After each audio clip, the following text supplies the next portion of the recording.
Hello students, welcome back to our channel. आज हम लोग बात करेंगे doctrine of repugnancy in India के बारे में। तो डॉक्ट्रिन ऑफ रेपुगेंसी क्या होता है, इसको समझते हैं।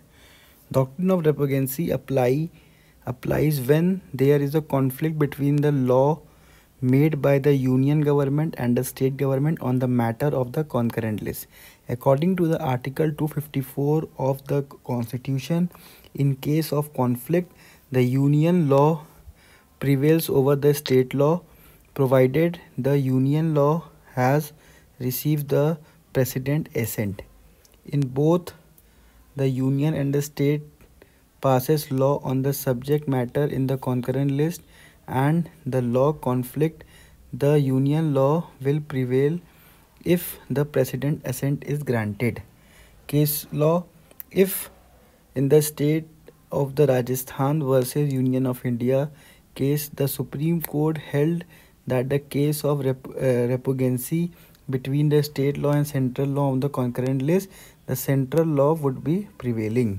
अब देखिए, कुछ ऐसे लॉ होते हैं, भले ही वो क्या बोलते हैं कॉन्करेंट लिस्ट के ही हों, लेकिन उसमें जो एलिमेंट्स होते हैं वो सेंट्रल गवर्नमेंट का ज़्यादा रोल होता है।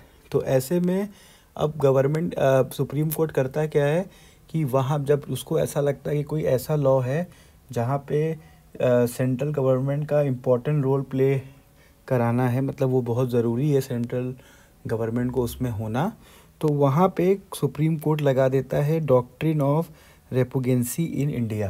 डॉक्ट्रिन ऑफ रेपुगेंसी लगा देता है। डॉक्ट्रिन ऑफ रेपुगेंसी क्या कहता है कि अगर कोई लॉ है जहाँ पे क्या बोलते हैं स्टेट ने भी बनाया है और सेंट्रल ने भी बनाया है, तो जो सेंट्रल के पावर्स हैं उसको मान्यता दे दी जाती है, स्टेट के पावर्स को मान्यता नहीं दी जाती है।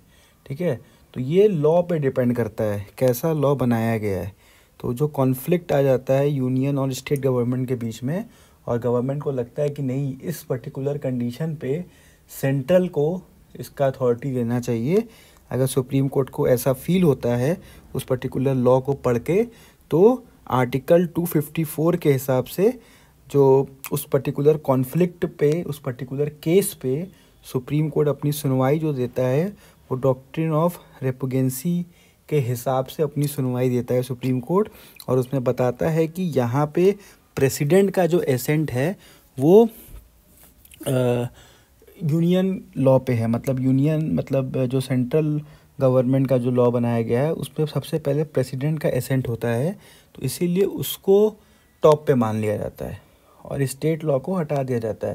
तो उस कंडीशन पे इस पर्टिकुलर डॉक्ट्रिन को तभी सुप्रीम कोर्ट वैलिड करता है, मतलब लगाता है किसी भी लॉ में, जब उसको लगता है कि नहीं जो सेंट्रल वाला लॉ है वो ज़्यादा प्रॉपर तरीके से है, ज़्यादा अच्छा है और सेंट्रल की पावर यहाँ पे होनी चाहिए।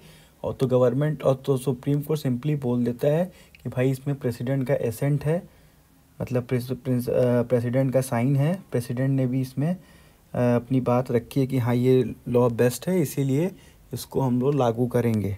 तो उस कंडीशन पे डॉक्ट्रिन ऑफ रेपुगेंसी को लागू कर दिया जाता है। तो स्टूडेंट, मैं जो आपको पॉइंट पढ़ा रहा हूँ ये सारा पॉइंट जिस भी बुक से है मैंने लिंक डिस्क्रिप्शन में दे दिया है, आप जाके देख सकते हैं। प्लस अगर आपको कोई चीज़ प्रॉब्लम है तो आप कमेंट में लिख सकते हैं, तो मैं उसको रिप्लाई कर दूँगा। प्लस हमारे चैनल को प्लीज़ सब्सक्राइब करिए और शेयर करिए। Thank you.